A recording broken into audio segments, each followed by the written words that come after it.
Assalamualaikum warahmatullahi wabarakatuh.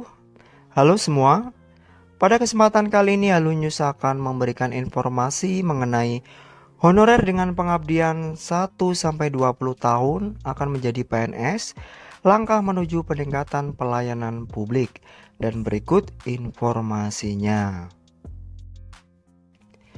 Berita gembira bagi ribuan tenaga honorer yang telah setia mengabdi di berbagai instansi pemerintah selama 1 hingga 20 tahun.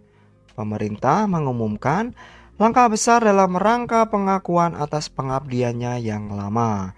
Mereka kini akan dialihkan ke zona aman dan diberikan peluang emas untuk menjadi pegawai negeri sipil. Namun, tentu saja ada sejumlah syarat yang perlu dipenuhi sebelum mendapatkan gelar PNS sesuai dengan Peraturan Pemerintah Nomor 49 Tahun 2018 tentang manajemen pegawai pemerintah dengan perjanjian kerja. Hal ini juga menjadi bagian dari upaya pemerintah untuk memperjelas perbedaan antara PNS dan pegawai pemerintah dengan perjanjian kerja atau P3K. Surat Menteri Pan-RB nomor B16M.SM.0203/2022 telah menjadi berita hangat yang beredar, menyebutkan kemungkinan pengangkatan honorer menjadi PNS meskipun masih ada sejumlah persyaratan administrasi yang harus dipenuhi.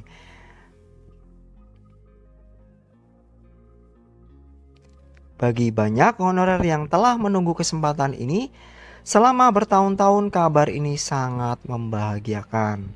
Tidak hanya menjadi impian pribadi, pengangkatan honorer menjadi PNS juga merupakan bagian dari misi pemerintah untuk memberikan pengakuan atas dedikasi dan kerja keras mereka.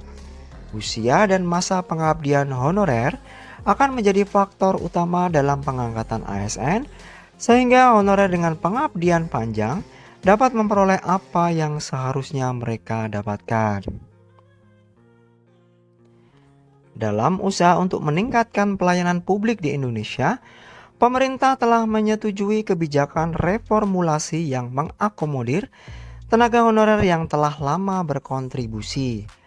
Reformulasi ini diambil setelah keputusan Presiden yang menunjukkan kepedulian pemerintah terhadap para honorer ini. Tentu saja, pengangkatan tenaga honorer menjadi PNS tidak akan diberikan begitu saja kepada semua sektor. Beberapa sektor yang sangat dibutuhkan oleh pemerintah, seperti guru, tenaga kesehatan, penyuluh pertanian, perikanan, dan peternakan, serta tenaga medis akan menjadi prioritas dalam proses ini.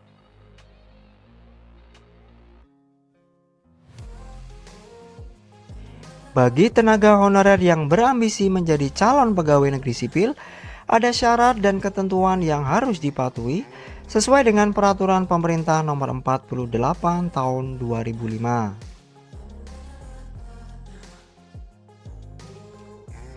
Syarat ini melibatkan usia, catatan masa kerja, dan persyaratan lainnya yang harus dipenuhi. Selama proses pengangkatan honorer menjadi PNS, beberapa faktor seperti ijazah pendidikan terakhir, masa kerja, gaji, dan tunjangan yang telah diperoleh juga akan menjadi pertimbangan penting.